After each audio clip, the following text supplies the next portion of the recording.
In those days, the multitude being very great, and having nothing to eat, Jesus called his disciples unto him, and saith unto them, I have compassion on the multitude, because they have now been with me 3 days, and have nothing to eat. And if I send them away fasting to their own houses, they will faint by the way, for divers of them came from afar. And his disciples answered him, From whence can a man satisfy these men with bread here in the wilderness? And he asked them, How many loaves have ye? And they said, 7. And he commanded the people to sit down on the ground. And he took the 7 loaves, and gave thanks, and brake, and gave to his disciples to set before them. And they did set them before the people. And they had a few small fishes, and he blessed, and commanded to set them also before them. So they did eat, and were filled. And they took up of the broken meat that was left 7 baskets. And they that had eaten were about 4,000, and he sent them away.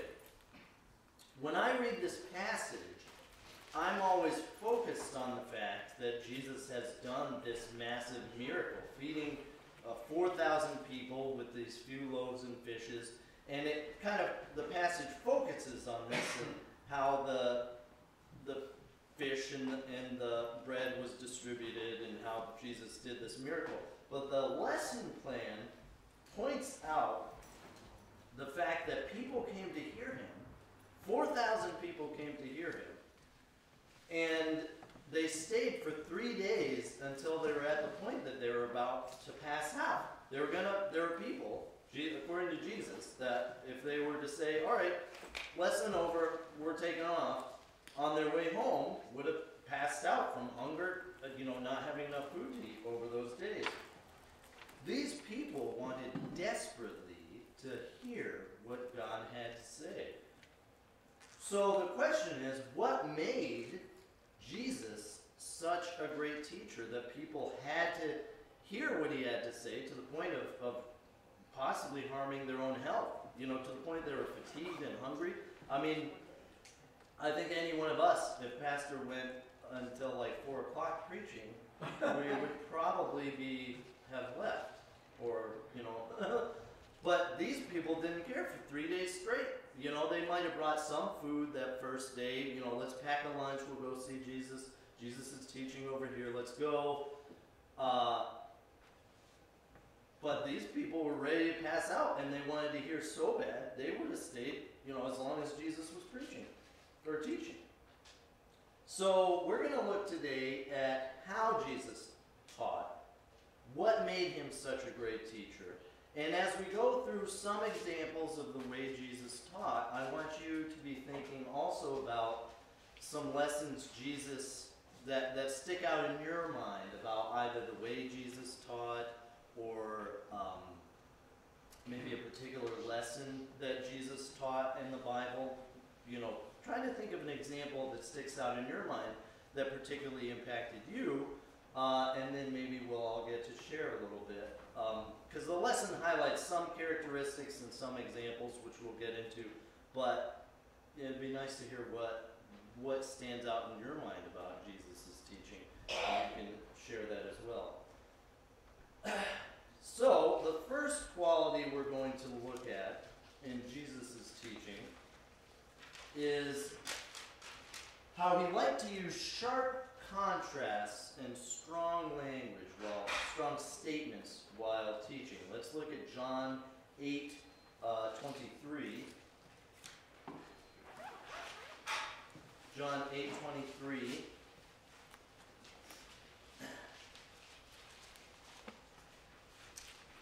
And he saith unto them, Ye are from beneath, I am from above. Ye are of this world, I am not of this world. I said therefore unto you, that ye shall die in your sins. For if you believe not that I am he, ye shall die in your sins. Then said they unto him, Who art thou? And Jesus saith unto them, Even the same that I said unto you from the beginning. I have many things to say and to judge of you, but he that sent me is true, and I speak to the world those things which I have heard of him. They understood not that he spake to them of the Father. Then said Jesus unto them, When ye have lifted up the Son of Man, then shall ye know that I am he, and that I do nothing of myself, but as my Father has taught me, I speak these things. And he that sent me is with me. The Father hath not left me alone, for I do always those things that please him. As he spake these words, many believed on him. Then said Jesus to those Jews which believed on him, If ye continue in my word, then ye are my disciples indeed, and ye shall know the truth, and the truth shall make you free. They answered him, We be Abraham's seed, and were never in bondage to any man. How sayest thou, ye shall be made free? Jesus answered them, Verily, verily, I say unto you, whosoever committeth sin is the servant of sin. And the servant abideth not in the house forever, but the Son abideth forever. If the Son therefore shall make you free, you shall be free indeed. I know that ye are Abraham's seed, but ye seek to kill me, because my word hath no place in you. I speak that which I have seen with my Father, and ye do that which ye have seen of your father. They answered and said unto him, Abraham is our father. Jesus saith unto them, If ye were Abraham's children, ye would do the work of Abraham. But now ye seek to kill me, a man that hath told you the truth, which I have heard of God. This did not Abraham. Ye do the deeds of your father. Then said they to him, We be not born of fornication. We have one Father, even God.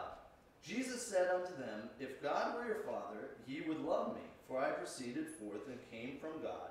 Neither came I of myself, but he that sent me. Why do ye not understand my speech, even because ye cannot hear my words? Ye are of your father the devil, and the lusts of your father ye will do. He was a murderer from the beginning, and abode not in the truth, because there is no truth in him. When he speaketh a lie, he speaketh of his own, for he is a liar and the father of it. And because I tell you the truth, ye believe me not. So here we notice certainly some strong statements of Jesus. We also notice some sharp contrasts that he uses here.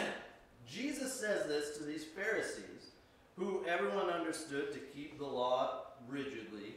The Jews generally would have respected these people. Does Jesus respect these people? Absolutely not. Not one bit. What are some of the contrasts or strong statements he uses here? I have some written down.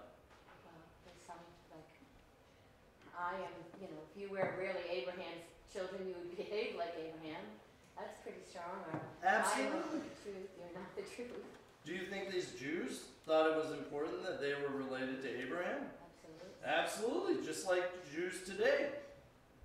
Yes, he's saying, Abraham, if you're of your father Abraham, then he's saying you're not like Abraham at all. That would have been insulting. Yes? He says straight up that they're the children of the devil. Absolutely. Absolutely. I got into an argument with my sister one time. Not an argument, but we were discussing how Jesus taught, and she said, well, Jesus was always very kind, and he was always sweet to everybody when he taught them, and, forgiving, it's important to remember that, not only does Jesus, say to the woman at the, say to the woman, neither do I condemn you, but he also says you're a child of Satan. Sometimes Jesus' response is more confrontational and very direct. This strong language is part of what appealed to people in terms of his teaching. He says, you are from beneath, I am from above. This is using a contrasting statement to teach. He calls them slaves. Whoever commits sin is a slave of sin. And they take it this way because they respond, we're no slaves. They're insulted right away by this statement. And then they get even more insulting in return. He says, you seek to kill me. He calls them murderers. You're trying to kill me. That is a powerful statement, to accuse somebody of being a murderer. And Jesus says it right out. He says, as Andy said, you're of your father the devil. Do you think this would have appealed to people at the time? I think some people, certainly. They see these Pharisees acting so hypocritical. Do we like to see hypocrites confronted? Yes. Oh, absolutely. Jesus was saying something that probably a lot of the Jews noticed all along. And it was nice, they were probably afraid to speak up. Jesus wasn't afraid to speak up. So he used these strong words, tough words. He used these strong contrasts in his teaching. The second quality we'll look at is how Jesus teaches authoritatively. Let's turn to Mark 1:21. Mark 1:21.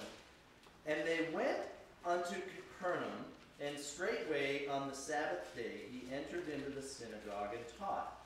And they were astonished at his doctrine, for he taught them as one that had authority, and not as the scribes.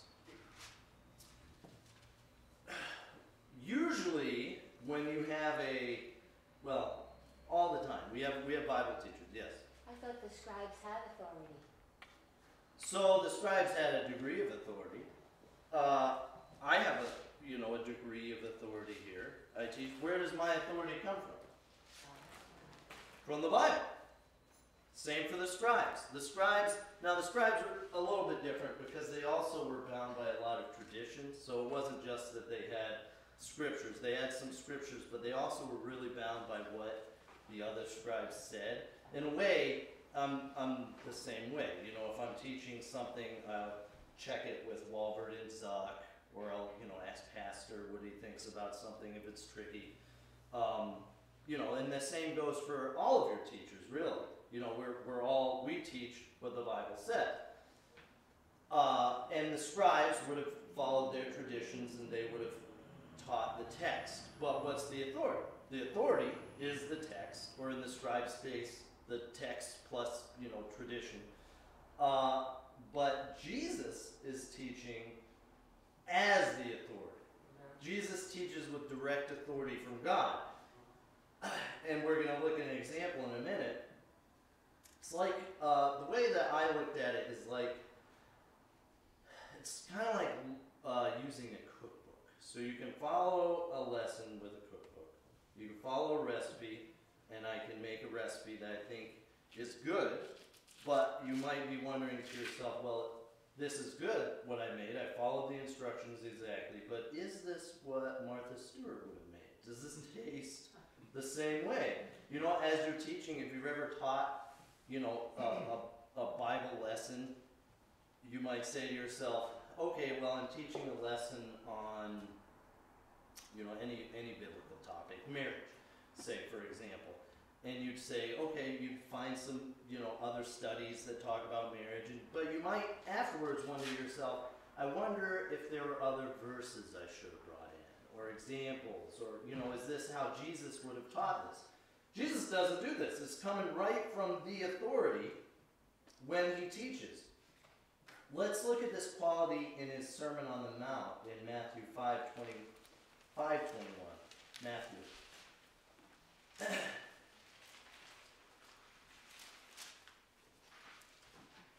Matthew 5:21, Jesus says on the Sermon on the Mount, ye have heard that it was said by them of old time, thou shalt not kill, and whoever shall kill shall be in danger of the judgment. But I say unto you that whosoever is angry with his brother without a cause shall be in danger of the judgment. And whosoever shall say to his brother, Raca, shall be in danger of the council, but whosoever shall say, thou fool, shall be in danger of hellfire. Who said thou shalt not kill? God. God said, thou shalt not kill. Here, Jesus supersedes God's commandment with his own commandment.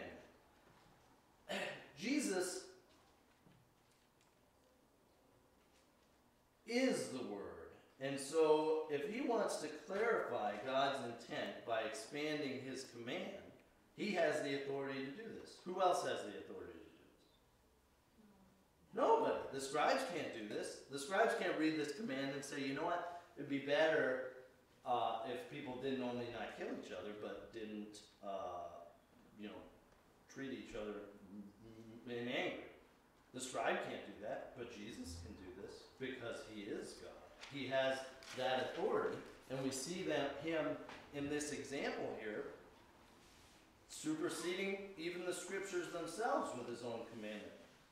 And this is new too. In the Sermon on the Mount, there wasn't other teaching saying this prior to Jesus teaching this here. This is Jesus' new commandment that they have to follow. Yes? Was he really superseding the commandment, or was that the intention of the commandment from the beginning? Well, Back to Moses. that's what I was saying. I would say that, God's true intent is for us to not think evil towards each other, but that's not what God said. That's not what Moses brought down to the Israelites. It was, thou shalt not kill. You elaborated, there's only so much room on those tablets. Yeah. Isn't that the heart? Jesus got to the heart of it. Sin starts here in the heart. Before you ever kill somebody, it starts here. Absolutely. But the people at this time were, like the Pharisees, they were not getting that message. Jesus had to expand on this because the message that they received was, well, I'm going to follow these exact rules, and if I do this, then I'm doing what is right. So Jesus had to elaborate here because they were missing the point. Next, we're going to look at the fact that Jesus taught with parables. He used illustrations from daily life to teach spiritual truths. One thing that really sets our religion apart from many religions of the world is just how much God has communicated to us in the scriptures. We don't have to worry how we can please God. We don't have to worry if, our relatives are going to pray enough for us so that we can leave purgatory, or how long we're going to have to be there. God gives us very direct commandments, how we can live a good life, how we can please him, and what we need to do so that we can, trust in God so that we can someday go to heaven. Uncertainty is not a part of the Christian life. And Jesus taught using clear messaging that's recorded in the Bible for us, which is clear to us, just like the teaching was clear to the people Jesus was speaking to at the day. Let's turn to Matthew 14.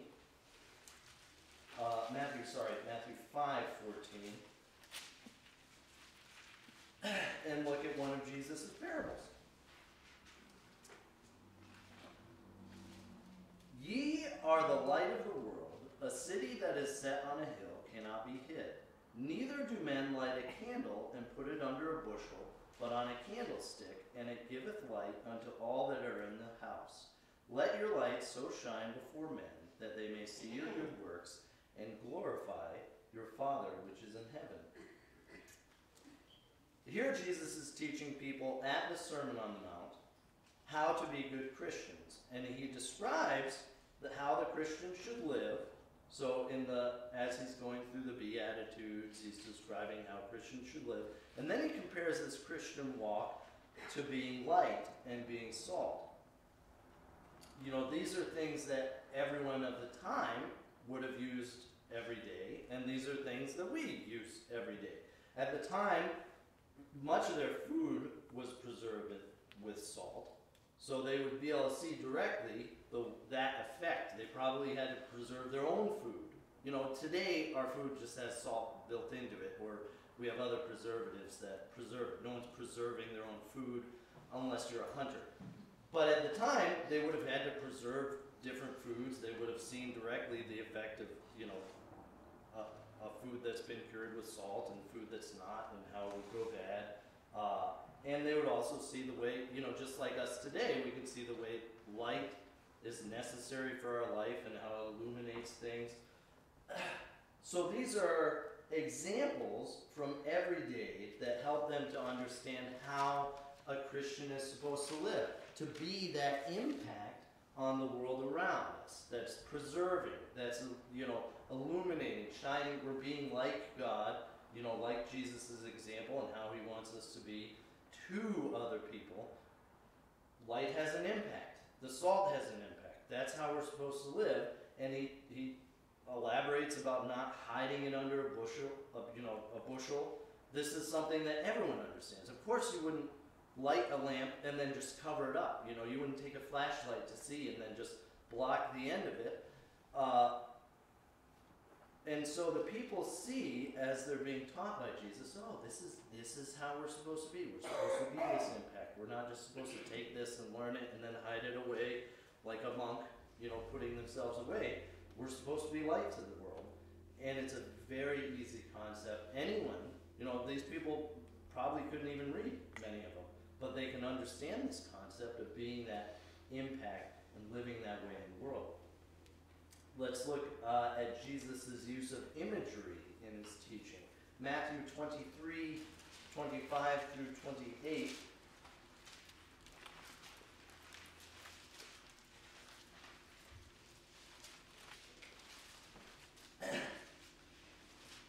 Matthew 23, 25. Woe unto you, scribes and Pharisees, hypocrites, for you make clean the outside of the cup and of the platter, but within they are full of extortion and excess. Thou blind Pharisee, cleanse first that which is within the cup and platter, that the outside of them may be clean also. Woe unto you, scribes and Pharisees, hypocrites, for ye are like unto whited sepulchres, which indeed appear beautiful outward, but are within full of dead men's bones, and of all uncleanness. Even so ye also outwardly appear righteous unto men, but within ye are full of hypocrisy and iniquity. Woe unto you, scribes and Pharisees, hypocrites, because ye build the tombs of the prophets and garnish these sepulchres of the righteous. What are the scribes and Pharisees being compared to in this passage? Hypocrites. What'd you say? Hypocrites. They're being called hypocrites, certainly. But what are they being compared to? They're tombs with dead bones inside. They look pretty outside and they're rotten inside. Tombs, that's one of the things they compare to. Dirty dishes. And dirty dishes. Everybody can understand the concept of a dirty dish and how you clean it. You would never, even today, it's the same. 2,000 years ago is the same as today. I'd rather the inside of my cup to be clean than the outside of the cup, because that's where all the gunk is. That's where I'm drinking from the thing. Why would you clean the outside and not the inside? And everyone can see that hypocrisy laid out there. We used to have a graveyard near our house, not too far from our home in Attleboro. Some days, on a nice day, we'd go through a stroll, walk through the graveyard, push Tommy in the stroller through the graveyard. It was pleasant. There's grass. It's nice. I never thought to myself, though, gee, what would be real nice is if I open this tomb. And maybe Tommy would like to see some skulls and bones and rotting flesh. No! It's kind of a obvious thing. Death would be something that everyone would understand, and it's kind of a potent, comparison that Jesus is making here. This is what the Pharisees are like. You have these beautiful tombs, and inside it's nasty. And dishes, the same thing. So for the Jews, they would have certainly been interested to see these pious people that certainly think of themselves as more godly than the rest of the people, confronted by Jesus, saying, you guys are hypocrites. You guys aren't so special. And then compared in this really a negative way to dirty dishes or dead bones. And it appealed to the people then, and I think it appeals to us as we read it now, because we all know people that are like that. So, now, the lesson cites some specific examples of techniques Jesus uses or some styles he uses, and we'll get more into that next week.